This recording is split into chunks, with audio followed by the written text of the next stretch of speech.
peaceful space where we can slow down and reflect together. Take a deep breath in, hold it gently for a moment, and then release it slowly. Let your shoulders drop. Let tension melt away.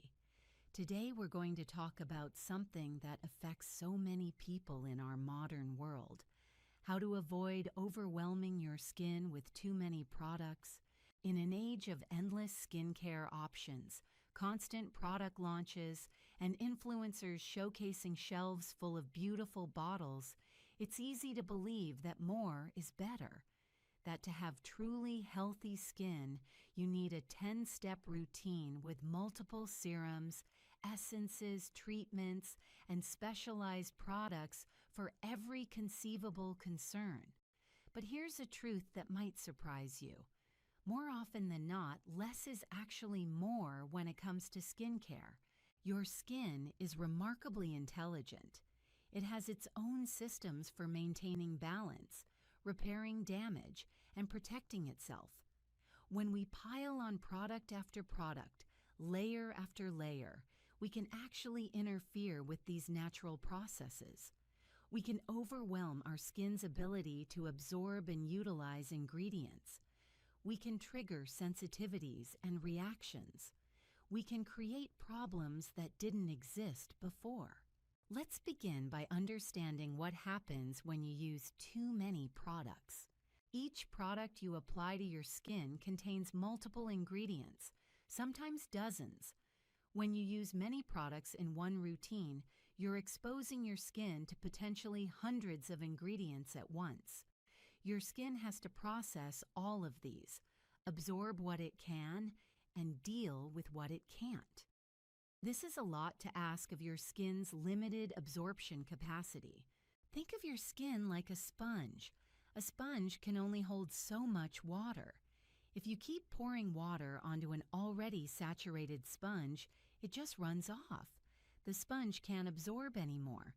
Your skin works similarly. It can only absorb so much at once. Applying excessive products doesn't mean your skin gets more benefit. It often means you're just wasting product and potentially irritating your skin with ingredients sitting on the surface. Too many products can also lead to what's called pilling, where products ball up on your skin's surface instead of absorbing. This happens when incompatible ingredients or textures are layered, or simply when there's too much product for your skin to handle. It's frustrating and a clear sign you're using more than your skin can process. More seriously, using too many products significantly increases your risk of irritation, sensitivity, and breakouts. Every ingredient carries some potential for reaction, however small. The more ingredients you expose your skin to, the higher the statistical likelihood that something will irritate it. This is especially true when combining multiple active ingredients, retinoids, acids, vitamin C, and other potent treatments. These ingredients can be wonderful individually or in careful combinations, but too many at once can sensitize your skin. You might also experience a phenomenon where your skin actually worsens despite using many good products. This happens because your skin becomes overwhelmed and irritated by the sheer volume of products and ingredients. Your moisture barrier becomes compromised. Your skin becomes reactive. You develop sensitivities you didn't have before. Then you try to fix these new problems with even more products, creating a negative spiral. There's also a psychological dimension to overcomplicated routines. When your skincare requires 20 minutes and a dozen products twice a day, it stops being self-care and becomes a burden. You're less likely to maintain consistency. You feel guilty when you're too tired to complete the routine. Skincare should feel nurturing, not stressful. So how do you know if you're using too many products? Let's explore the signs. If your skin feels congested, with small bumps or closed comedones that won't clear up, you might be using too many products. If your skin has become more sensitive or reactive than it used to be, developing redness or irritation easily, that's another sign.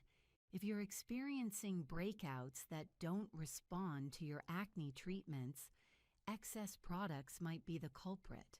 If your skin looks dull despite using brightening products, or if it feels greasy but also dehydrated at the same time, these are signs of product overload. If you're experiencing pilling, where products ball up on your skin, or if it takes your skincare routine more than 10 to 15 minutes, you're likely using more than necessary. Perhaps most telling, if you keep adding new products to fix problems without ever seeing improvement, your skin is probably overwhelmed and needs simplification, not more products. Now let's talk about how to simplify and what your skin actually needs. At its core, your skin needs just a few essential things: gentle cleansing, adequate hydration, moisture to seal that hydration in, and sun protection. These 4 basic steps can create and maintain healthy skin for most people. Everything else, all the serums, treatments, essences, and specialized products, is supplementary, sometimes beneficial, sometimes helpful for specific concerns, but not fundamentally necessary. Let's build a simple, effective routine together. In the morning, cleanse gently or rinse with water. Apply moisturizer, apply sunscreen. That's it. 3 steps, 3 minutes. You might add 1 targeted serum if you have a specific concern you're addressing, but even that's optional. In the evening, cleanse thoroughly to remove the day. Apply moisturizer. 2 steps. You might add a treatment product like retinol or an acid if you're working on specific concerns. But again, it's optional and should be introduced thoughtfully, not impulsively. This routine sounds simple because it is, and simplicity is not a flaw, it's a feature. This routine can give you beautiful, healthy skin. Will it happen overnight? No. Will it be as exciting as buying new products constantly? Perhaps not. But will it work? Yes, consistently and sustainably. If you're currently using many products and want to simplify, here's how to do it gradually and safely. Start by identifying your true essentials: cleanser, moisturizer, and sunscreen. These are non-negotiable. Everything else can be questioned. Now look at all your other products. What do they claim to do? Are multiple products claiming to do the same thing? You don't need 3 different serums for hydration or 2 treatments for the same concern. Choose 1 treatment product for your primary skin concern if you have one. If you're concerned about aging, perhaps a retinoid. If you're dealing with acne, perhaps a salicylic acid treatment. If you want brightening, perhaps vitamin C, but just 1 active treatment to start, used consistently, will give you better results than rotating through many products inconsistently. Stop using products 1 at a time, waiting a week or so between eliminations. This way, if your skin actually needed something, you'll notice. But often you'll find your skin looks and feels better with fewer products, not worse. Once you've simplified, stick with your simple routine for at least a month before adding anything new. This gives your skin time to calm down, rebalance, and show you what it actually needs versus what you thought it needed based on marketing or trends. Let's address the fear that might be coming up. But what if I need more? What if my skin has multiple concerns that need multiple products? Here's the truth. Most skin concerns stem from the same root causes: barrier damage, inflammation, and inadequate basic care. When you address these fundamentals with simple, consistent care, many seemingly separate concerns improve together. Your acne gets better as your barrier heals. Your sensitivity decreases as inflammation reduces. Your dullness improves as your skin becomes properly hydrated. You don't need separate products for every micro concern. You need to support your skin's Common initially, particularly when starting retinoids or high-concentration treatments. Mild redness that resolves within a few hours is normal. Severe, persistent redness suggests your treatment is too strong. Reduce frequency or concentration. Use the sandwich method to reduce irritation. Apply soothing products like aloe vera or Centella asiatica.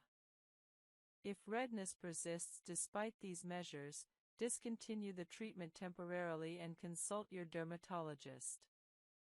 UV sensitivity occurs with retinoids, chemical exfoliants, and some other treatments.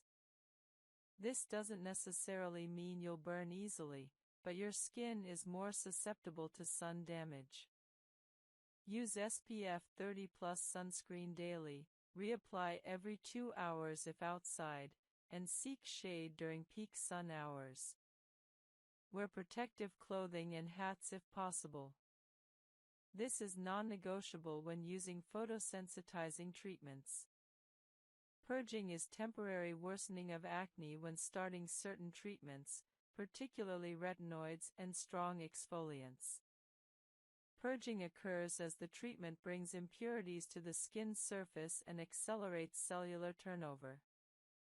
Purging is usually a positive sign that your treatment is working, though it's unpleasant. Purging typically lasts 1 to 2 weeks but can persist up to 4 weeks. If purging lasts beyond 4 weeks or becomes unbearable, discontinue the treatment and consult your dermatologist. Contact dermatitis, allergic reaction, to products appears as itching, rash, or swelling. This is different from typical irritation.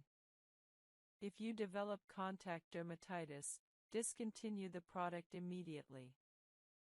Identify the specific ingredient causing the reaction and avoid it in future products. Common allergens include benzoyl peroxide, sulfur, and certain plant extracts.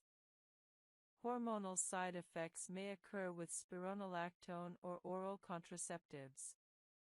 Dizziness, lightheadedness, menstrual irregularities, and breast tenderness are possible. Report any concerning symptoms to your healthcare provider. Regular blood tests ensure your potassium levels and kidney function remain healthy if taking spironolactone. Sensitivity and compromised barrier function result from overuse of strong treatments. Your skin feels tight, uncomfortable, and is reactive to previously tolerated products. Manage this by stopping all actives temporarily and using only gentle cleanser, hydrating moisturizer, and sunscreen for 1 to 2 weeks. Allow your skin barrier to repair. Then gradually reintroduce treatments at lower concentrations and frequencies. Building tolerance to treatments requires patience and gradual progression. Start conservatively and increase gradually. This approach takes longer initially but leads to better long-term outcomes than aggressive starting that causes severe side effects and treatment discontinuation. Remember that slow, consistent progress is preferable to fast progress interrupted by side effects forcing you to quit. Guide 19: The Complete Long-Term Acne Maintenance and Prevention Plan. Once you've achieved clear skin, the challenge becomes maintaining clarity.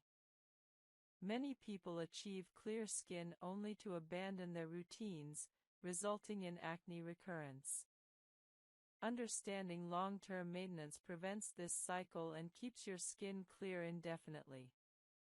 Continue your core routine indefinitely. The Cleanse, Treat, Moisturize, Protect routine that cleared your acne remains essential for maintaining clear skin. Don't abandon these steps thinking they're only necessary while acne is active. Your skin's tendencies haven't changed, Stopping treatment allows acne to return. Identify which specific treatments worked for you and continue them. If salicylic acid was crucial to your success, continue using it at maintenance levels, perhaps 2 to 3 times weekly instead of daily. If retinoids were essential, continue them nightly or at whatever frequency you use successfully. If benzoyl peroxide was key, continue it. Maintenance doesn't require the aggressive frequency you may have used during active acne treatment, but it requires continuing the treatments that worked. Simplify your routine for maintenance if desired. During active acne treatment, you might use multiple actives, but once clear, you can often maintain clarity with fewer products. For example, you might maintain clear skin using just retinoid at night and benzoyl peroxide spot treatments as needed, dropping the salicylic acid cleanser you used initially. Experiment to find the minimum effective routine for your skin. Monitor your skin monthly for early signs of breakout. Catching pimples at the very first sign and treating them aggressively prevents them from developing fully. Many people can prevent significant breakouts through early intervention with spot treatments when they notice the first small bumps. Keep your skincare routine on hand. Never run out of your essential treatments. Having spare bottles ensures you never skip treatments due to product unavailability. Some people order backup products when their current product is half empty, ensuring continuity. Identify your acne triggers through your skincare journal. Did acne worsen during stressful periods? After consuming certain foods? During certain times of your menstrual cycle? After skipping your routine? After trying new products? Understanding your personal triggers allows you to implement preventative strategies.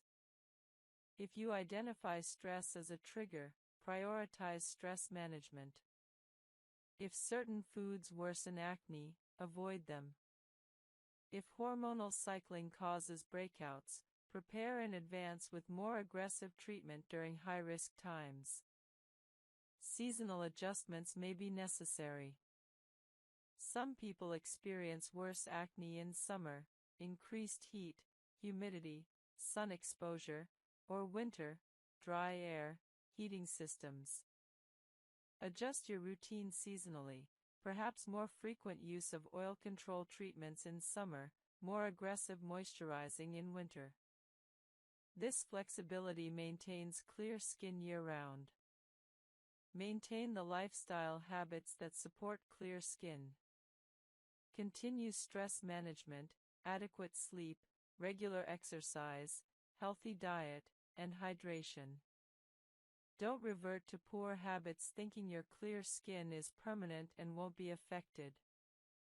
Lifestyle factors remain important indefinitely. Schedule regular dermatology visits even after achieving clear skin. Annual checkups allow your dermatologist to assess your maintenance routine, adjust treatment if necessary, and catch any skin concerns early.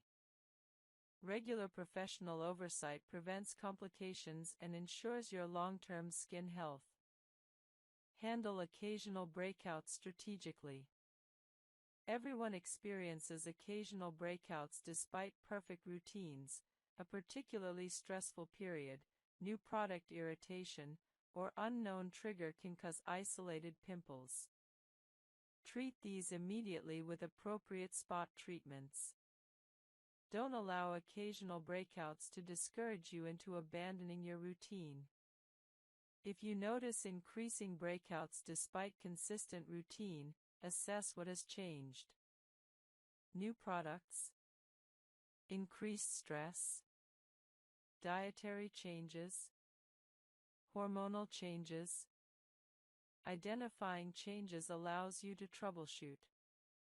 Sometimes a simple adjustment, returning to a previous moisturizer, increasing stress management, or addressing dietary changes, restores clarity. For women, track your menstrual cycle and acne patterns indefinitely.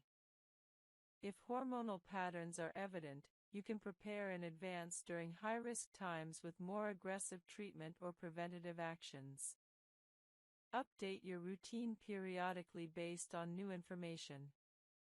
Skincare science evolves. New evidence-based ingredients and treatments emerge. While your core routine remains consistent, you might incorporate new additions. For example, if you weren't using sunscreen consistently but learn about new photostable sunscreen formulations, adding a good sunscreen enhances your results. However, don't constantly change your routine chasing new trends.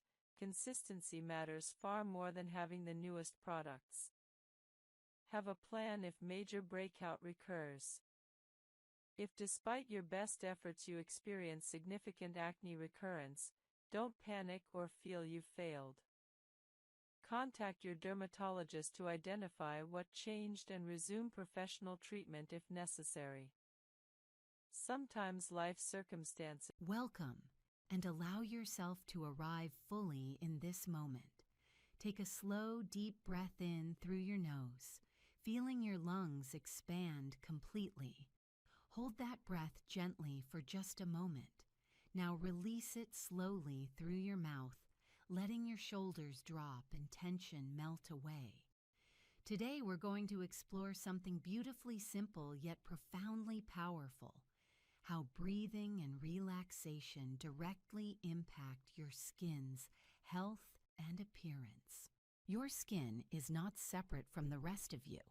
It's not an isolated organ functioning independently of your thoughts, emotions, and physical state.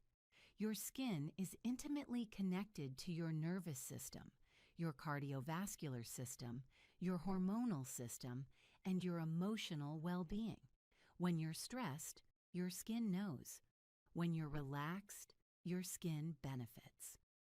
Understanding this mind-skin connection opens up an entirely new dimension of skincare, one that requires no products, costs nothing, and is always available to you. Let's begin by understanding what happens in your body and skin when you're stressed versus when you're relaxed. When you experience stress, whether physical, emotional, or psychological, your body enters a state called the stress response. Your sympathetic nervous system activates, releasing stress hormones, primarily cortisol and adrenaline. This is your body's ancient survival mechanism, preparing you to fight or flee from danger. In this stress state, several things happen that affect your skin. Blood flow is redirected away from your skin toward your vital organs and muscles. Your skin receives less oxygen and fewer nutrients. Cortisol triggers inflammation throughout your body, including your skin. It increases oil production, which can lead to breakouts. It impairs your skin's barrier function, making it more vulnerable to irritation and moisture loss. It slows down healing and cell regeneration. It even breaks down collagen, accelerating aging. Chronic stress, the kind most of us experience in modern life, keeps your body in this state day after day.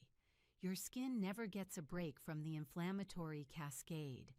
This manifests as dullness, sensitivity, breakouts, premature aging, and difficulty healing from any skin concern. Now let's look at what happens when you're relaxed and practicing deep breathing. When you engage in conscious, deep breathing and relaxation, you activate your parasympathetic nervous system, your rest and digest mode. This is your body's natural healing state. In this relaxed state, your stress hormone levels decrease. Inflammation throughout your body, including your skin, begins to subside. Blood flow improves, delivering more oxygen and nutrients to your skin cells. Your skin's barrier function strengthens. Cell regeneration and healing processes accelerate. Your immune system functions more effectively, better protecting your skin from infections and irritations. Deep breathing specifically has powerful effects beyond just relaxation. When you breathe deeply and fully, you increase oxygen delivery to all your cells, including your skin cells. Oxygen is essential for cellular energy production and all metabolic processes. Well-oxygenated skin looks more vibrant and healthy. Deep breathing also activates your lymphatic system. Your lymphatic system is like your body's waste removal service, clearing toxins, excess fluid, and cellular waste. Unlike your circulatory system, which has the heart to pump blood, your lymphatic system relies on muscle movement and deep breathing to function. When you breathe deeply, you stimulate lymphatic drainage, reducing puffiness and helping your body eliminate toxins that could otherwise affect your skin. Let's explore specific breathing techniques that benefit your skin and overall well-being. The first and simplest is diaphragmatic breathing, also called belly breathing. This is the natural way babies breathe, and it's the most efficient form of breathing for relaxation and oxygenation. To practice diaphragmatic breathing, sit or lie comfortably. Place one hand on your chest and one on your belly. Breathe in slowly through your nose, allowing your belly to expand while keeping your chest relatively still. You should feel your lower hand rise. Breathe out slowly through your mouth or nose, feeling your belly fall. The hand on your chest should barely move. Practice this for just 5 minutes daily. As you breathe, feel your entire body relaxing. Notice any tension in your face, your jaw, your shoulders, and consciously release it with each exhale. This simple practice reduces stress hormones, increases oxygen to your skin, and activates your body's healing mode. Another powerful technique is the 4-7-8 breath, developed by Dr. Andrew Weil.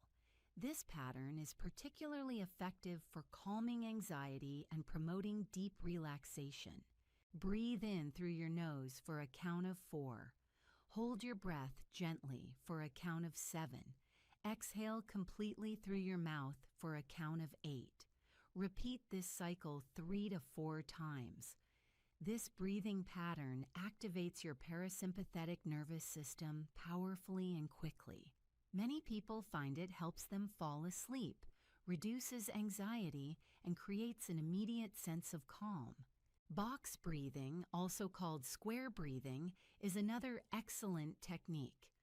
Breathe in for a count of 4, hold for 4, exhale for 4, hold empty for 4. Repeat. This balanced breathing pattern centers you, reduces stress, and brings you into the present moment. Alternate nostril breathing, a yogic technique called Nadi Shodhana, is believed to balance the nervous system. Using your right thumb, close your right nostril. Inhale through your left nostril. Close your left nostril with your right ring finger. Release your right nostril and exhale through the right. Inhale through the right. Close the right, release the left, exhale through the left. Continue alternating for several minutes. This practice is calming and centering. Beyond specific techniques, simply becoming aware of your breath throughout the day creates profound benefits. Most of us breathe shallowly most of the time, using only the top portion of our lungs.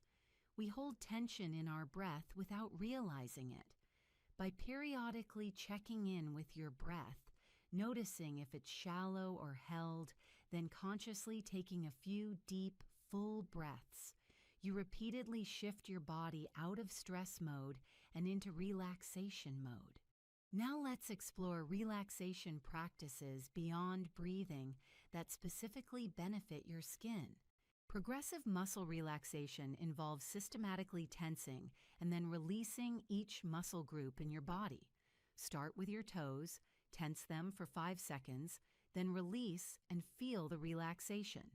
Move up through your feet, calves, thighs, abdomen, chest, hands, arms, shoulders, neck, and face.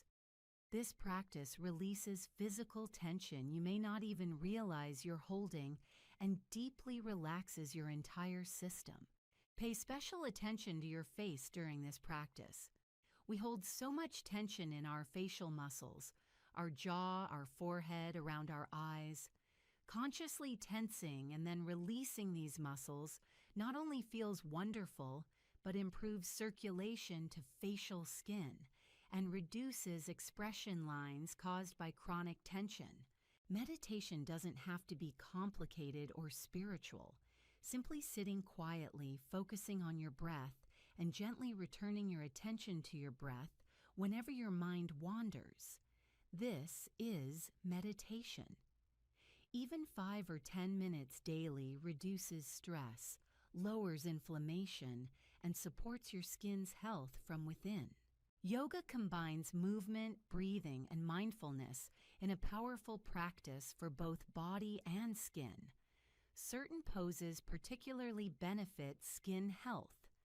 Inversions like downward dog or legs up the wall increase blood flow to your face, delivering oxygen and nutrients.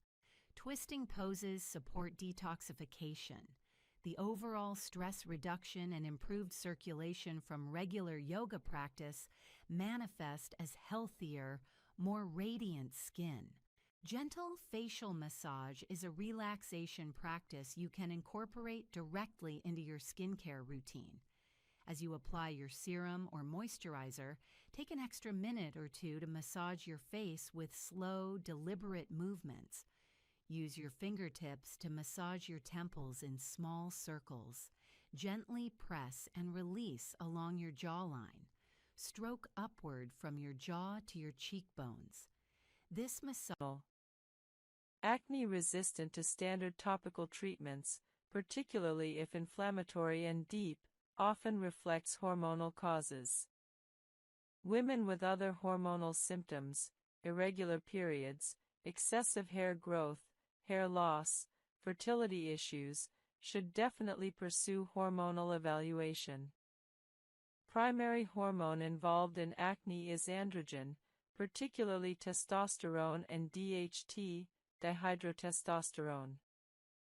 However, most women with hormonal acne have normal total testosterone levels but exhibit heightened skin sensitivity to androgens. This explains why some women with normal hormones still have significant hormonal acne. It's about skin sensitivity, not absolute hormone levels.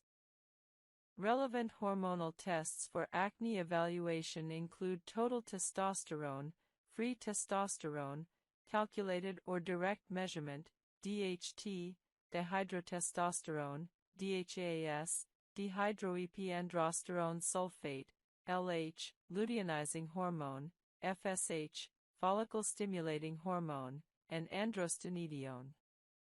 These tests assess androgen status and ovulatory function. Additionally, tests for other hormones affecting acne include estradiol, progesterone, tested in luteal phase for ovulation confirmation, cortisol, for stress-related endocrine effects, and thyroid function, TSH, free T4, may be relevant. Ovulatory dysfunction, present in conditions like PCOS, contributes to hormonal acne. PCOS involves elevated androgen production, irregular ovulation, and insulin resistance. Women with PCOS typically have irregular periods, acne, hirsutism, excessive hair growth, androgenetic alopecia, pattern hair loss, and often obesity. Testing for PCOS is appropriate for women with these symptoms. PCOS diagnosis requires ovulatory dysfunction, irregular periods, plus hyperandrogenism, elevated androgens or clinical signs, and/or polycystic ovarian appearance on ultrasound. Baseline hormonal testing during the follicular phase, first 7 days of menstrual cycle, is standard because hormone levels are more stable and baseline during this phase. FSH and LH are assessed during the follicular phase. Progesterone is tested during the luteal phase, typically 7 to 8 days after ovulation, to confirm ovulation occurred. Testing hormone levels at the wrong cycle phase produces misleading results.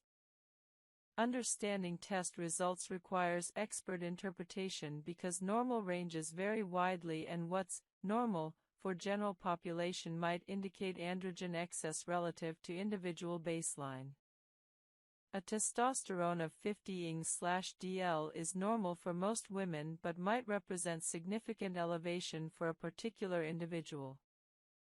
Free testosterone is often more clinically relevant than total testosterone because it represents the active hormone, though measuring free testosterone is technically challenging and prone to error. Elevated DHAS, particularly if greater than 350 μg/dl, suggests adrenal androgen excess and warrants further adrenal evaluation. Elevated androstenedione suggests adrenal or ovarian androgen production. Elevated LH with normal or low FSH suggests ovulatory dysfunction characteristic of PCOS. If hormonal testing reveals significant androgen excess, additional testing might assess the source. Adrenal tumors or ovarian tumors very rarely cause acne but can cause very severe hyperandrogenism. Evaluating clinical presentation helps distinguish adrenal from ovarian sources. ACTH stimulation testing can differentiate adrenal from ovarian androgen excess if warranted. Interpreting results in clinical context is essential. You might have borderline elevated testosterone with classic hormonal acne, jawline breakouts, cyclical pattern, making hormonal treatment appropriate despite normal lab values. Conversely, you might have elevated testosterone labs without significant acne, making hormonal treatment unnecessary. Clinical presentation guides treatment more than isolated lab values.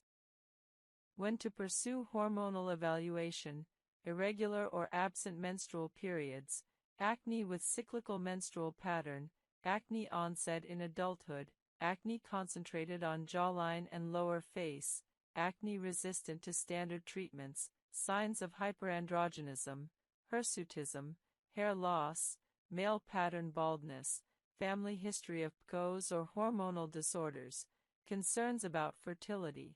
Other reasons to evaluate hormonal status. Additionally, pursuing evaluation before starting hormonal treatments gives baseline data to assess treatment effectiveness. Working with appropriate clinicians, gynecologists are ideal for hormonal evaluation in women, though some dermatologists also perform this evaluation. Reproductive endocrinologists specialize in hormonal disorders and are appropriate referrals for complex cases or PCOS evaluation. Family medicine physicians can perform initial evaluation. Choosing a clinician experienced in hormonal acne and PCOS improves evaluation quality. After hormonal evaluation, appropriate treatment depends on findings. If PCOS is confirmed, treatment includes hormonal contraceptives for acne and period regulation, spironolactone, antiandrogen, metformin for insulin resistance, and lifestyle modification. If adrenal androgen excess is identified, dexamethasone might be considered. If results are normal despite hormonal acne pattern, empirical hormonal treatment, oral contraceptive or spironolactone, remains appropriate despite normal labs. Timeline for hormonal treatment effectiveness is months, not weeks. Hormonal treatments typically require 3 to 6 months to show acne improvement, with maximal improvement often occurring after 6 to 12 months. Patience is necessary. Discontinuing hormonal treatment after 2 to 3 months before full benefits appear is a common mistake. Reassessment after hormonal treatment initiation is valuable. Repeating key hormonal tests, particularly free and total testosterone, after several months on hormonal treatment confirms that the treatment is achieving hormonal effects. If testosterone hasn't decreased despite hormonal treatment, investigating why, medication noncompliance, inadequate dosing, ineffective treatment choice, is appropriate. Guide 38, Dietary Supplements for Acne, Evidence-Based Review of Oral Supplements. Numerous dietary supplements are marketed for acne with varying levels of evidence. Understanding which supplements have evidence, realistic expectations for supplementation, and appropriate dosing guides inform decisions about supplementation. Zinc supplementation has evidence for acne improvement, particularly in individuals with zinc deficiency. Zinc supports immune function, wound healing, and inflammation reduction, all relevant to acne. Studies show that oral zinc at 30 to 50 mg daily improves acne moderately. However, excessive zinc supplementation, above 150 mg daily long-term, causes nausea and interferes with copper absorption. Typical zinc supplementation is 25 to 30 mg daily. Zinc is more effective for those with demonstrated zinc deficiency, though some people without deficiency also benefit. Blood zinc levels can be tested to assess zinc status, though zinc testing is not widely available. Vitamin D supplementation shows promise for acne. Vitamin D has immune and anti-inflammatory effects relevant to acne. Low vitamin D levels correlate with worse acne. Vitamin D supplementation at 1000 to 400 IU daily might improve acne, particularly in those with low baseline levels. However, evidence is mixed, and benefits are modest. Vitamin D supplementation is generally safe and supports overall health beyond acne, making it reasonable to consider. B vitamins, particularly B5, pantothenic acid, are promoted for acne. Pantothenic acid is marketed at very high doses, 10 grams daily, claimed to reduce sebum production. While some small studies suggest benefit, evidence is weak. High-dose pantothenic acid causes diarrhea frequently and benefits aren't reliably demonstrated. Supplementation is not recommended without stronger evidence. Omega-3 fatty acids, fish oil supplementation, support anti-inflammatory effects and improve acne in some individuals. Omega-3s reduce systemic inflammation and support skin health. Typical supplementation is 1 to 2 grams daily of combined EPA and DHA. Fish oils and use protective products before swimming if possible. Air pollution contains particulates and oxidative stressors that settle on skin, potentially worsening acne.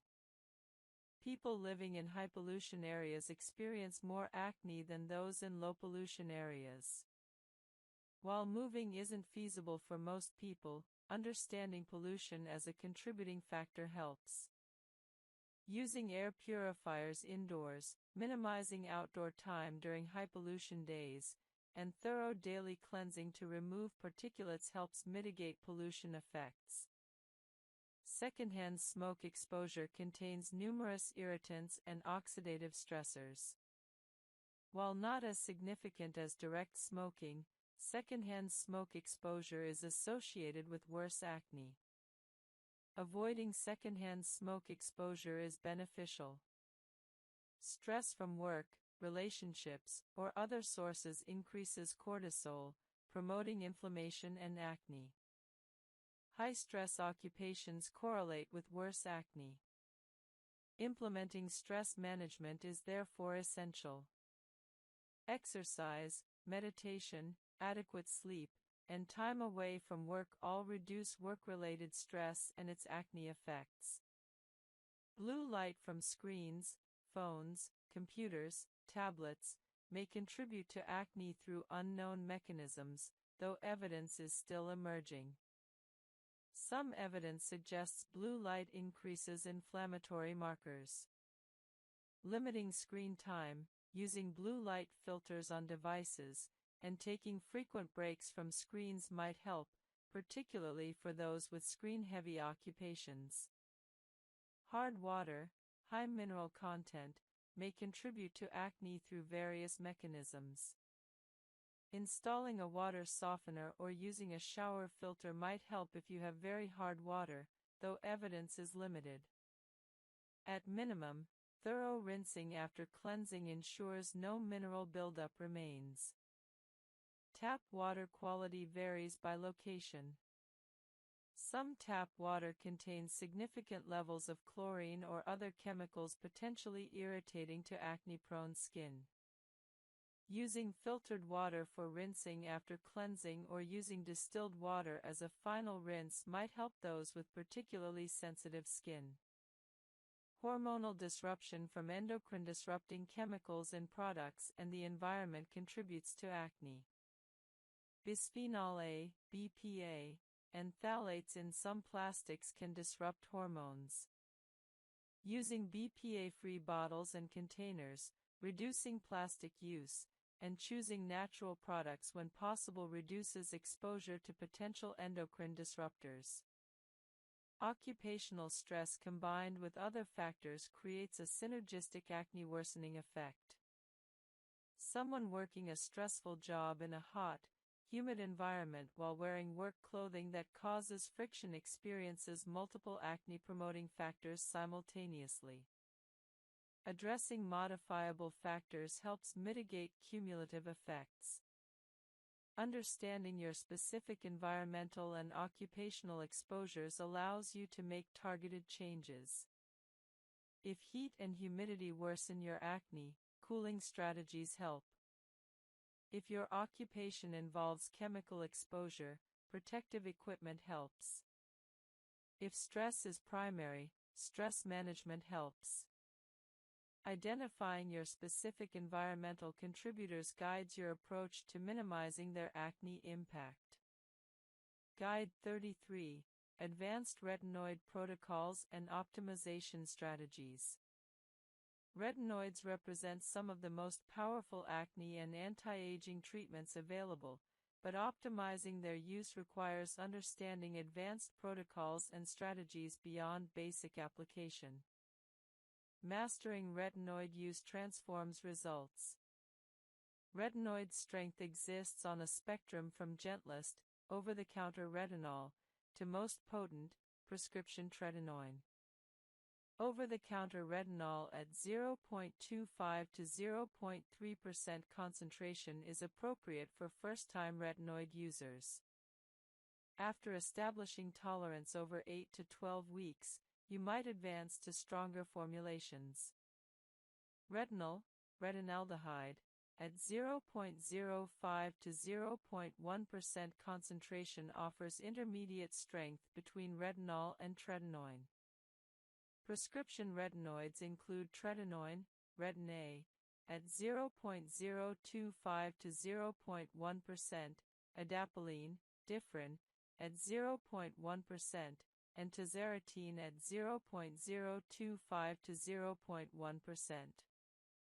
The difference between 0.025% and 0.1% tretinoin is substantial in terms of strength and irritation potential.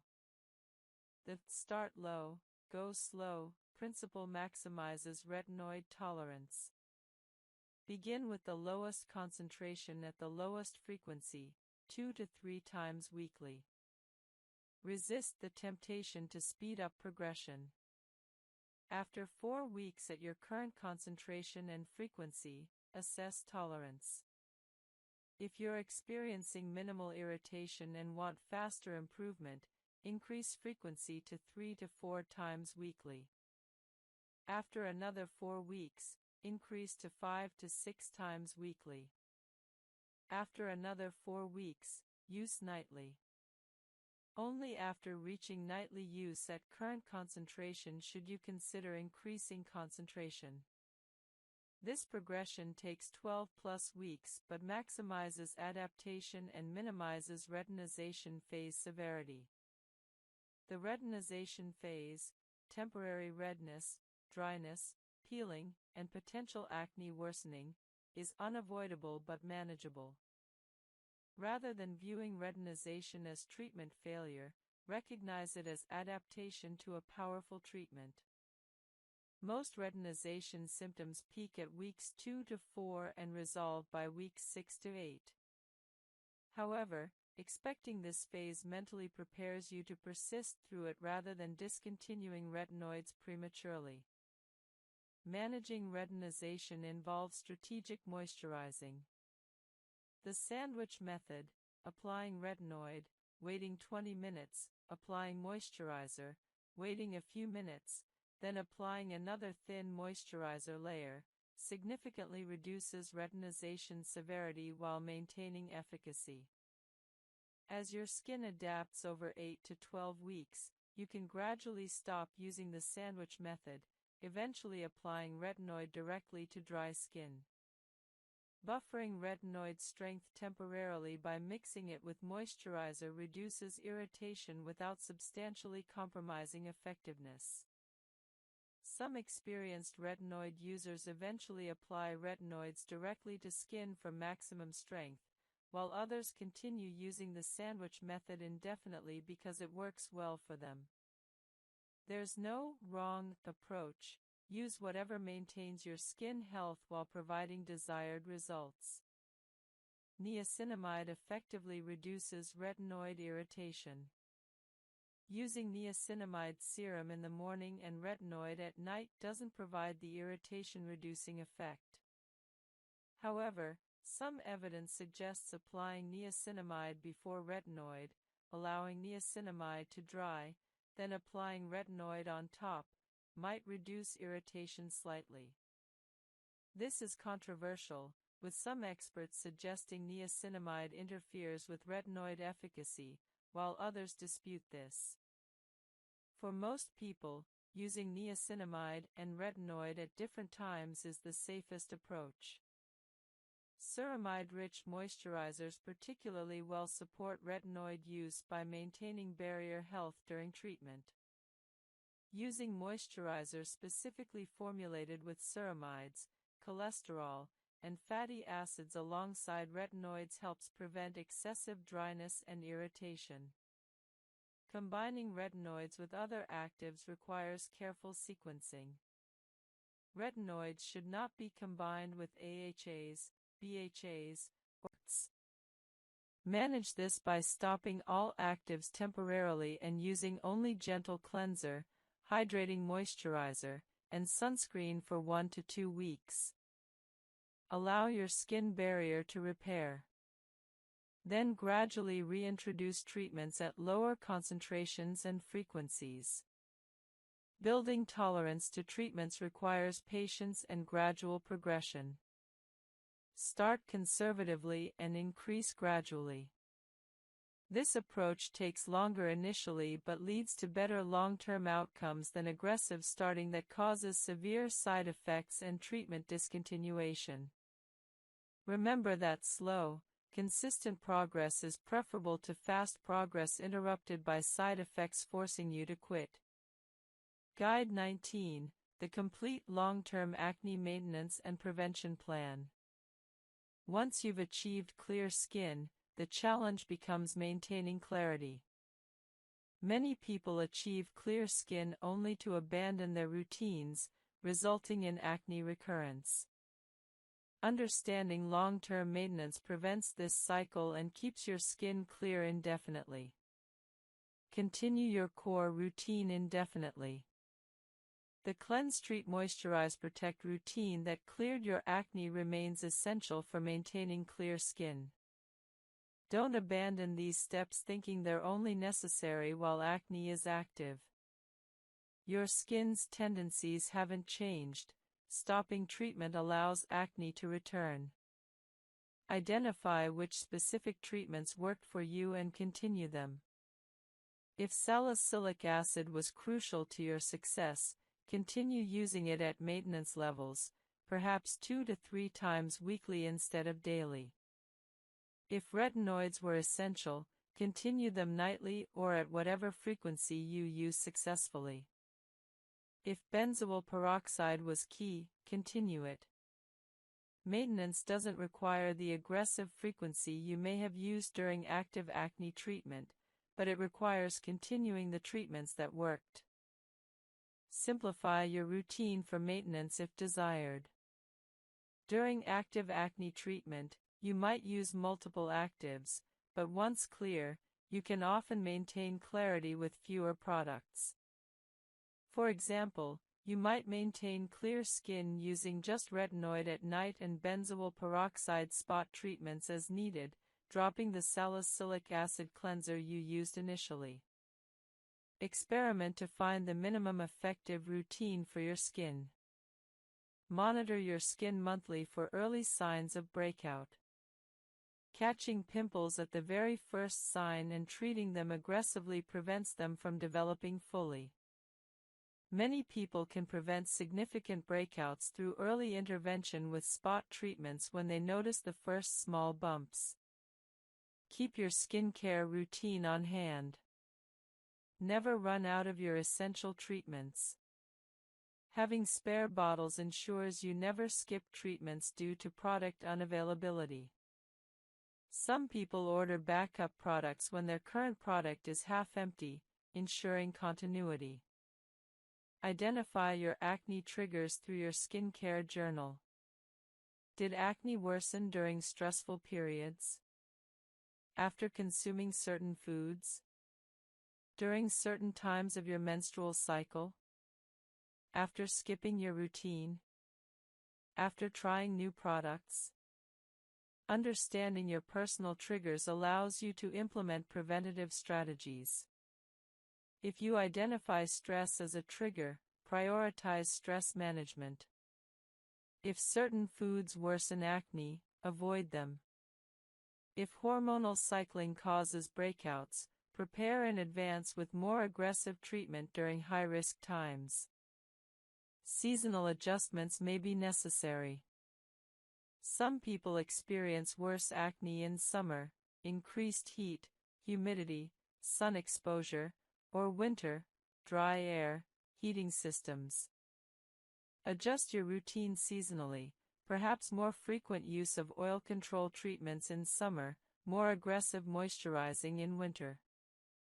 This flexibility maintains clear skin year-round. Maintain the lifestyle habits that support clear skin. Continue stress management, adequate sleep, regular exercise, healthy diet, and hydration. Don't revert to poor habits thinking your clear skin is permanent and won't be affected. Lifestyle factors remain important indefinitely. Schedule regular dermatology visits even after achieving clear skin. Annual checkups allow your dermatologist to assess your maintenance routine, adjust treatment if necessary, and catch any skin concerns early.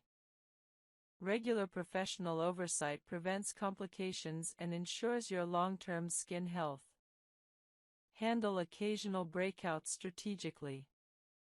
Everyone experiences occasional breakouts despite perfect routines, a particularly stressful period, new product irritation, or unknown trigger can cause isolated pimples. Treat these immediately with appropriate spot treatments. Don't allow occasional breakouts to discourage you into abandoning your routine. If you notice increasing breakouts despite consistent routine, assess what has changed. New products? Increased stress? Dietary changes? Hormonal changes? Identifying changes allows you to troubleshoot. Sometimes a simple adjustment, returning to a previous moisturizer, increasing stress management, or addressing dietary changes, restores clarity. For women, track your menstrual cycle and acne patterns indefinitely. If hormonal patterns are evident, you can prepare in advance during high-risk times with more aggressive treatment or preventative actions. Update your routine periodically based on new information. Skincare science evolves, new evidence-based ingredients and treatments emerge. While your core routine remains consistent, you might incorporate new additions. For example, if you weren't using sunscreen consistently but learn about new photostable sunscreen formulations, adding a good sunscreen enhances your results. However, don't constantly change your routine chasing new trends. Consistency matters far more than having the newest products. Have a plan if major breakout recurs. If despite your best efforts you experience significant acne recurrence, don't panic or feel you've failed. Contact your dermatologist to identify what changed and resume professional treatment if necessary. Sometimes life circumstances, severe stress, hormonal changes, medications, require adjusting your treatment approach. Your dermatologist can help. Celebrate achieving clear skin. Reaching this point likely required significant effort and patience. Recognize the achievement and the work that got you there. This perspective helps maintain motivation for long-term maintenance. Guide 20. Integrating all components, your complete personalized acne treatment and maintenance blueprint. After understanding individual components of acne treatment, integrating them into a comprehensive, personalized blueprint is essential. No single treatment works for everyone. Your specific acne type, skin characteristics, and lifestyle factors should guide your approach. Step 1. Accurately identify your acne type. Do you have comedonal acne, blackheads and whiteheads? Inflammatory acne, red pimples? Hormonal acne, deep cystic lesions around your jawline during specific times? Severe acne involving all types? Your acne type guides treatment selection. Comedonal acne responds best to salicylic acid exfoliation. Inflammatory acne responds best to benzoyl peroxide. Hormonal acne often requires systemic hormonal treatment. Severe mixed acne usually requires combination treatments and potentially professional intervention. Step 2. Assess acne severity. Mild acne, fewer than 20 comedones, fewer than 15 inflammatory lesions, no nodulocystic lesions, often responds adequately to topical treatments alone. Moderate acne, 20 to 100 comedones, 15 to 50 inflammatory lesions, no nodulocystic lesions, typically requires combination topical treatments, possibly with professional treatments. Severe acne, extensive lesions, numerous nodulocystic lesions, usually requires systemic treatment including oral antibiotics, hormonal treatments, or potentially isotretinoin. Step 3. Consider your lifestyle factors. Are you comfortable with multiple daily skincare steps? Can you prioritize sleep and stress management? Will you maintain consistency? These practical factors determine whether complex multi-step routines are realistic for you.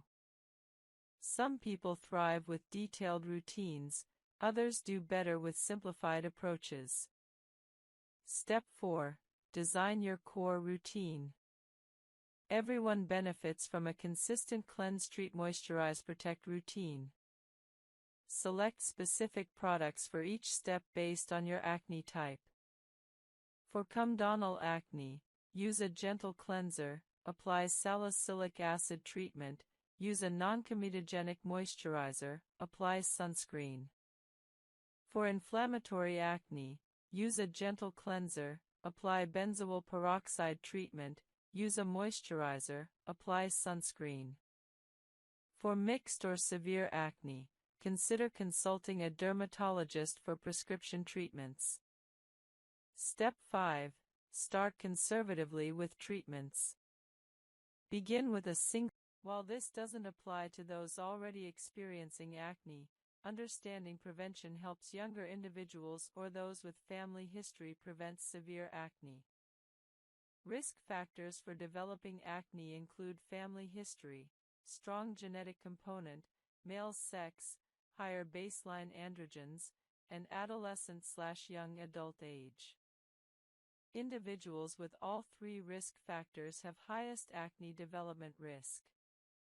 Primary prevention strategies include skincare routines starting in early adolescence, gentle cleansing, sun protection, use of non-comedogenic products, education about acne triggers and prevention, stress management techniques learned early, healthy diet emphasizing whole foods, adequate sleep, limiting skin trauma, not picking at skin, avoiding aggressive products. Non-comedogenic product selection starting early prevents product-induced acne. Teaching teenagers to evaluate skincare products and cosmetics prevents years of unnecessary acne from products. Early intervention at first signs of acne prevents progression to severe acne. Starting mild treatments, salicylic acid cleanser, at the very first breakout often prevents acne from worsening. This early treatment is simpler than treating established severe acne. Preventing antibiotic resistance through early intervention with non-antibiotic treatments preserves antibiotic effectiveness if future antibiotics are needed. Starting with topical treatments rather than immediately jumping to oral antibiotics is prudent prevention approach. Education about acne myths prevents harmful behaviors. Teaching teenagers that acne results from poor hygiene, untrue, chocolate causes acne, unproven, or picking helps, false, prevents reinforcing these myths. Accurate education supports evidence-based prevention. Professional guidance for high-risk individuals might include dermatology consultation for those with strong family histories or early acne onset. Early professional involvement can prevent severe acne development. Guide 60, Acne Maintenance After Successful Treatment, the Forever Routine. Once you've achieved clear skin after acne treatment, maintaining clarity requires ongoing commitment to maintenance. Understanding long-term maintenance distinguishes between temporary acne control and permanent clear skin. The first principle of maintenance is recognizing that acne tendency doesn't disappear, it's managed. Your skin's predisposition to acne remains, but with appropriate ongoing treatment, acne stays controlled. This is similar to maintaining any chronic condition. You don't stop managing diabetes once blood sugar is controlled, you maintain management indefinitely. Maintenance routines are typically simpler than treatment routines. While treatment might involve multiple actives used frequently, maintenance often involves fewer treatments used less frequently. For example, someone might use salicylic acid daily and benzoyl peroxide daily during treatment, but maintain clear skin with just retinoid at night and benzoyl peroxide spot treatments as needed. Identifying essential treatments through your treatment experience guides your maintenance routine. Which treatments were crucial to your success? Continue those indefinitely. Which were helpful but not essential? Consider dropping these if your skin tolerates it, simplifying your routine while maintaining clarity. Seasonal adjustments remain important long-term. Winter might require slightly more moisturizing or reduced exfoliation frequency. Summer might require increased sun protection. These adjustments maintain skin health across seasons. Stress management, sleep, diet, and other lifestyle factors remain important long-term. While you might relax some during periods of stability, reverting entirely to poor habits causes acne recurrence.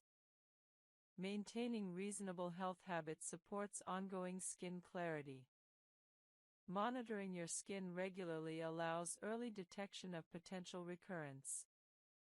Monthly self-assessments identifying any new breakouts allows you to intensify treatment immediately if needed, preventing minor breakouts from progressing to significant acne. Having your dermatologist's contact information and willingness to contact them if acne recurs despite maintenance allows quick professional intervention. Don't try to solve recurrent acne alone for months, get professional help quickly. Keeping maintenance products on hand prevents running out and missing treatments due to product unavailability. Some people order backup products when current products are half empty, ensuring continuity. Reframing maintenance as self-care rather than burden improves adherence long-term. Your skincare routine is caring for your body's largest organ, supporting not just appearance but overall skin health and barrier function. The ultimate goal of maintenance is such consistency that skincare becomes automatic, habitual, and integrated into your daily routine like brushing teeth. At this point, maintaining clear skin requires minimal conscious effort. Guide 65: Acne in Patients with Psychiatric Conditions, Medication Interactions and Mental Health Considerations. Psychiatric medications sometimes worsen acne or interact with acne treatments. Additionally, acne's psychological burden is heightened in individuals with pre-existing psychiatric conditions. Managing acne in this population requires coordinated psychiatric and dermatological care. Lithium, used for bipolar disorder, causes acne in many patients. This presents a dilemma: necessary psychiatric medication worsens acne. Options include discussing alternative mood stabilizers with your psychiatrist if possible, combining lithium with aggressive acne treatment, or managing the acne psychiatric medication trade-off consciously.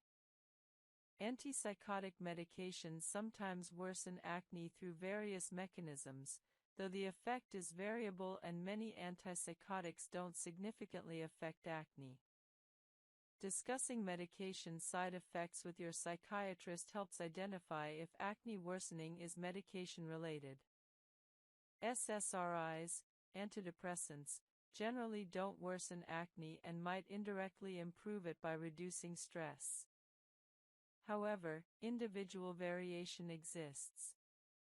Stimulant medications for ADHD don't typically worsen acne directly, though sleep disruption from stimulants might worsen acne indirectly through stress and sleep deprivation effects.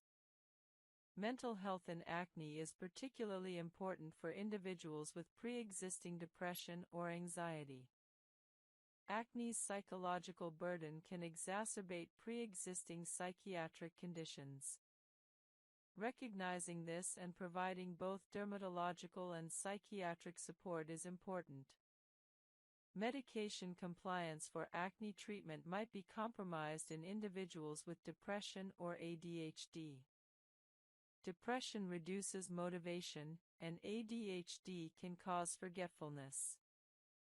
Building medication adherence support, reminders, routine integration, accountability, helps overcome these barriers.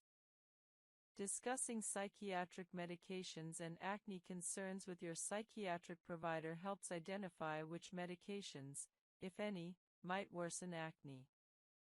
Sometimes alternative medications without acne side effects exist. Coordinated care between dermatology and psychiatry optimizes outcomes. Each provider should be aware of the other's concerns and treatments. Guide 66, Acne Treatment and Pregnancy, Safe Options and Contraindications.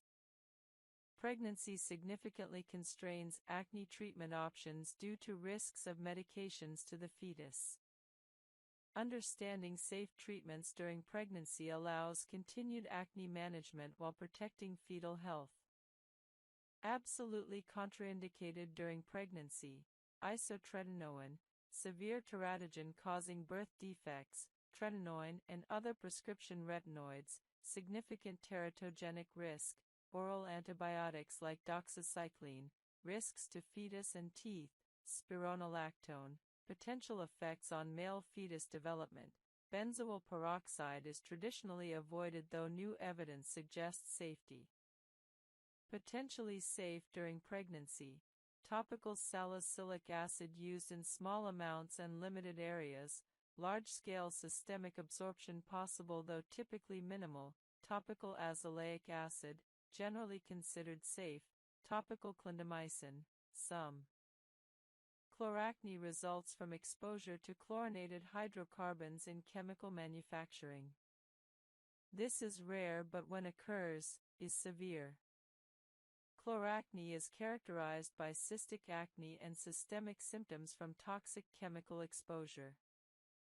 Prevention strategies for occupational acne include wearing protective equipment, gloves, long sleeves, face protection when possible, washing thoroughly at end of work shifts to remove chemicals from skin, changing out of contaminated clothing immediately, using workplace-provided safety measures and equipment, discussing with employers if exposures can be reduced or if different equipment can minimize exposure.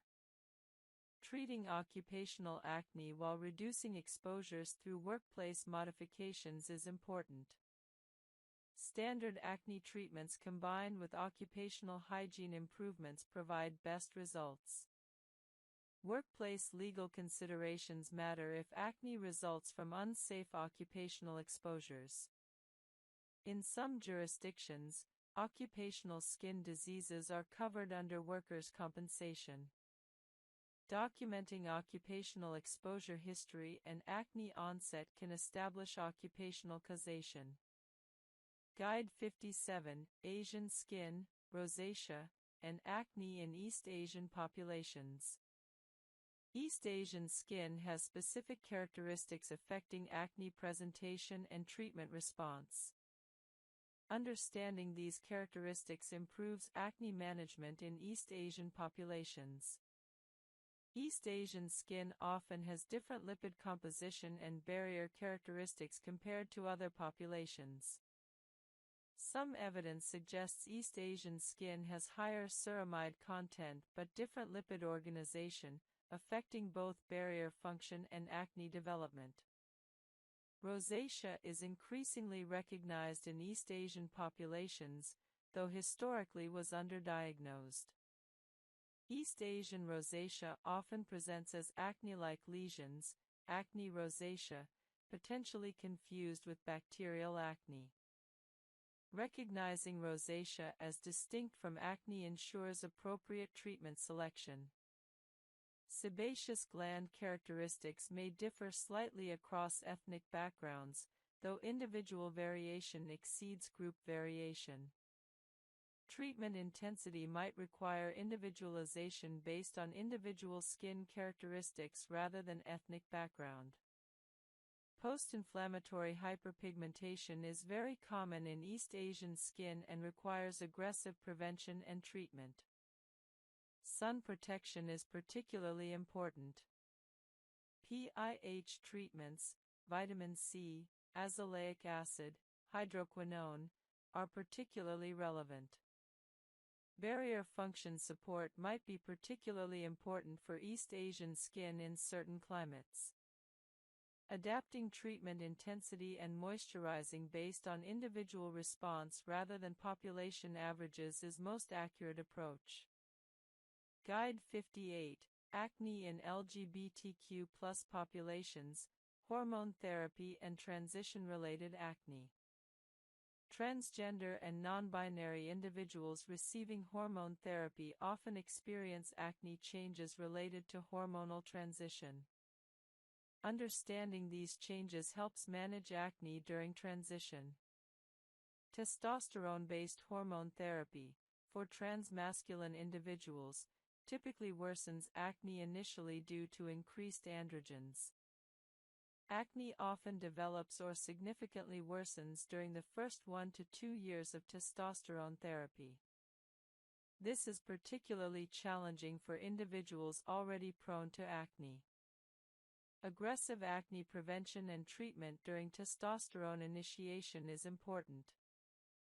Some individuals benefit from starting acne treatment prophylactically before or as testosterone therapy begins. Estrogen-based hormone therapy, for trans-feminine individuals, typically improves acne over time as androgens are suppressed. Many trans-feminine individuals experience significant acne improvement within several months to a year of estrogen therapy. This improvement can be dramatic and psychologically significant. Spironolactone, commonly used alongside estrogen therapy for anti-androgen effects, has acne beneficial effects. The combination of spironolactone plus estrogen provides maximal acne improvement in trans-feminine individuals. Timeline for hormone therapy acne effects is important to understand. Acne worsening from testosterone therapy might persist 1 to 2 years before stabilizing or improving. Setting realistic expectations prevents discouragement during this period. Psychological impact of acne during transition deserves acknowledgement. Acne during transition, when someone is often already managing significant life changes and body image adjustments, can cause additional distress. Aggressive acne management acknowledges this psychological weight. Working with dermatologists and endocrinologists familiar with transgender health improves care. Some clinicians are specifically experienced in managing acne in hormone therapy contexts. Iodine-containing supplements or medications can trigger acne. High-dose iodine supplementation is associated with acne worsening. This is one reason avoiding excessive iodine supplementation unless specifically indicated is prudent. Phenytoin, anti-seizure medication, and other older anti-seizure drugs can trigger acne or gingival hyperplasia, gum overgrowth. If these medications are necessary, managing side effects is required. When drug-induced acne is suspected, first confirm with your prescribing healthcare provider that the medication is likely the culprit. Assess whether alternative medications without acne side effects exist. If alternatives don't exist, combine the medication with aggressive acne treatment. Don't discontinue necessary medications without medical guidance even if acne worsens. Guide 55. Nutritional deficiencies and acne, zinc, vitamin D, selenium, and beyond. Certain nutritional deficiencies correlate with worse acne. Understanding which deficiencies affect acne allows you to assess your nutritional status and supplement if needed. Zinc deficiency is well established as correlating with worse acne. Zinc supports immune function, wound healing, and inflammation regulation, all relevant to acne. People with zinc deficiency have notably worse acne. Supplementing adequate zinc, 30 mg daily, often improves acne significantly if deficiency exists. However, supplementing when not deficient provides minimal additional benefit. Identifying zinc deficiency involves blood testing. However, zinc blood levels don't always accurately reflect total body zinc stores, making interpretation complex. If you suspect zinc deficiency, discussing blood zinc testing with your healthcare provider is reasonable. Vitamin D deficiency correlates with worse acne and increased inflammation. Vitamin D supports immune function and has anti-inflammatory effects. Many people, particularly those in northern climates or those who avoid sun exposure, have vitamin D deficiency. Supplementing vitamin D at 1000 to 400 IU daily improves acne in some individuals, particularly those with low baseline levels. Testing vitamin D status can help identify deficiency. Selenium deficiency affects immune function and skin health. Adequate selenium, 55 to 200 micrograms daily, supports skin. Welcome to this calm, peaceful moment. Take a deep breath in and gently release it. Today we're going to explore two different approaches to exfoliation, physical and chemical. Both can be effective, but they work in very different ways. Understanding these differences will help you choose the method that's right for your skin, your lifestyle, and your goals. There's no single correct answer, only what works best for you. Let's begin by understanding what exfoliation is at its core. Exfoliation is the process of removing dead skin cells from the surface of your skin. Your skin naturally sheds these cells continuously, but sometimes they accumulate, leading to dullness, rough texture, and clogged pores. Exfoliation helps accelerate this shedding process, revealing fresher, brighter skin underneath. The key difference between physical and chemical exfoliation is how they accomplish this goal. Physical exfoliation uses manual friction, scrubbing, rubbing, or abrading to physically remove dead cells. Think of it like using sandpaper to smooth wood. You're mechanically buffing away the rough outer layer. Chemical exfoliation uses acids or enzymes to dissolve the bonds holding dead cells to your skin. Think of it like using a solvent that loosens glue. The cells can then shed naturally without scrubbing. Let's explore physical exfoliation first. Physical exfoliants come in many forms: scrubs with granular particles, sugar, salt, jojoba beads, coffee grounds, cleansing brushes, konjac sponges, washcloths, exfoliating gloves, and microdermabrasion tools. The main advantage of physical exfoliation is immediate gratification. You can feel it working right away. Your skin feels noticeably smoother instantly.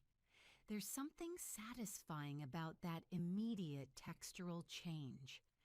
Physical exfoliation is also straightforward to use.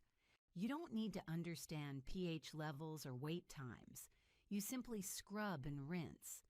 The simplicity appeals to many people. Some physical exfoliants provide gentle, effective exfoliation. Konjac sponges, for example, are incredibly gentle and perfect for sensitive skin. Fine. Round jojoba beads provide smooth exfoliation without harsh abrasion. These gentler options can be excellent choices. However, physical exfoliation has significant drawbacks that you need to understand. First, it's easy to over-exfoliate with physical methods. That clean, smooth feeling can be addictive, leading people to scrub too hard or too frequently. Over-scrubbing damages your skin barrier, causes micro tears, and leads to irritation, redness, and sensitivity. Second, many physical exfoliants are too harsh. Scrubs with irregular, sharp particles, like walnut shells, apricot kernels, or salt crystals, can create micro tears in your skin. These tiny injuries compromise your barrier, allow bacteria to enter, and can lead to inflammation and infection. Third, Physical exfoliation is uneven. You apply more pressure to some areas than others. You might over-scrub your cheeks while under-scrubbing your forehead. This inconsistency can lead to uneven results. Fourth, physical exfoliation isn't ideal for sensitive, acne-prone, or rosacea-prone skin. The friction and pressure can aggravate these conditions, causing more inflammation and problems. Fifth, physical exfoliation only works on the surface. It cannot penetrate pores, so if your main concern is clogged pores or blackheads, physical exfoliation won't be very effective. Now let's explore chemical exfoliation. Chemical exfoliants include AHAs, alpha hydroxy acids like glycolic and lactic acid, BHAs, beta hydroxy acids like salicylic acid, and enzymes like papain from papaya and bromelain from pineapple. The main advantage of chemical exfoliation is controlled, even results. When you apply a chemical exfoliant, it works uniformly across your entire face. Every area gets the same level of treatment. This consistency produces more, even predictable results. Chemical exfoliation is gentler on your skin barrier. There's no physical friction or scrubbing, so you're not creating micro tears or damaging your skin through mechanical force. The acids simply dissolve the bonds between cells, allowing them to shed naturally. Chemical exfoliants can penetrate pores. BHAs, especially being oil-soluble, can work inside your pores to clear clogs from within. This makes them far superior to physical exfoliation for treating blackheads, whiteheads, and acne. Chemical exfoliation offers additional benefits beyond just removing dead cells. AHAs increase hydration, stimulate collagen production, and fade hyperpigmentation. BHAs have anti-inflammatory properties. These bonus benefits add therapeutic value. Chemical exfoliation is customizable. You can choose different acids, concentrations, and frequencies to match your specific needs and tolerance level. You have much more control over the intensity and effects. However, chemical exfoliation also has challenges. First, there's a learning curve. You need to understand different acid types, proper concentrations, pH requirements, and how to safely incorporate them into your routine. This takes research and patience. Second, chemical exfoliants require sun protection. AHAs increase sun sensitivity by removing that protective layer of dead cells. You must be diligent about sunscreen when using chemical exfoliants. Third, initial purging can occur, especially with BHAs. Existing clogs may surface more quickly, causing temporary breakouts before your skin clears. This can be discouraging if you don't understand it's a normal part of the process. Fourth, chemical exfoliants take longer to show results. While physical exfoliation provides instant smoothness, chemical exfoliation's deeper, more significant improvements take weeks of consistent use to become visible. Fifth, chemical exfoliants can cause irritation if used incorrectly. Starting with too high a concentration, using them too frequently, or combining them with other strong actives can damage your skin barrier. So how do you choose between physical and chemical exfoliation? Consider your skin type first. If you have sensitive, reactive, or acne-prone skin, chemical exfoliation is generally better. The gentle, controlled nature works better for delicate skin. If you have resilient, normal skin, Either method can work, though chemical is still typically gentler. Consider your skin concerns. For dullness and rough texture, either method works. For hyperpigmentation and fine lines, chemical exfoliation, specifically AHAs, is more effective. For clogged pores and acne, chemical exfoliation, specifically BHAs, is far superior. Consider your lifestyle. If you're bad about sunscreen, chemical exfoliation isn't ideal for you. It increases sun sensitivity too much. If you want something simple that works immediately, gentle physical exfoliation might suit you better. If you're willing to invest time in learning and being consistent, chemical exfoliation often produces better long-term results. Consider your preferences. Some people love the ritual and tactile satisfaction of scrubbing. Others prefer the hands-off simplicity of applying a toner or serum. Honor your preferences. The best routine is one you'll actually follow. Can you use both methods? Yes, but carefully. Some people use gentle physical exfoliation once a week and chemical exfoliation 2 to 3 times a week. However, this increases the risk of over-exfoliation. If you combine both, start conservatively and monitor your skin closely. If you choose physical exfoliation, follow these guidelines. Choose gentle exfoliants with smooth, round particles. Avoid harsh scrubs with irregular, sharp particles. Konjac sponges, jojoba beads, and fine rice powder are good options. Use light pressure. You should never scrub vigorously. Gentle circular motions with barely any pressure are sufficient. Limit frequency. Once or twice a week is plenty for most people. Daily physical exfoliation is almost always too much. Avoid scrubbing active acne, inflamed areas, or open skin. Never scrub if your skin is sunburned, windburned, or otherwise compromised.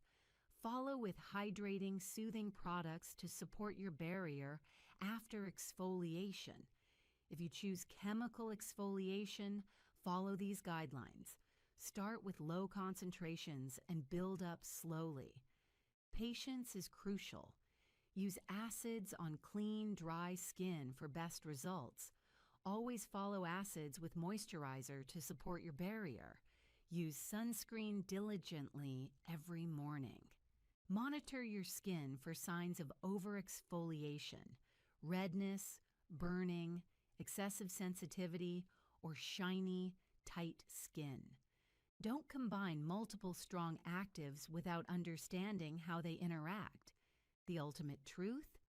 For most people, properly used chemical exfoliation produces better, longer-lasting results with less risk of damage than physical exfoliation. However, very gentle physical exfoliation used occasionally, carefully, can be a pleasant addition to a routine. The worst approach is aggressive physical exfoliation, harsh scrubs used frequently with vigorous pressure. This damages skin far more than it helps. As we close, remember that exfoliation is just one tool in your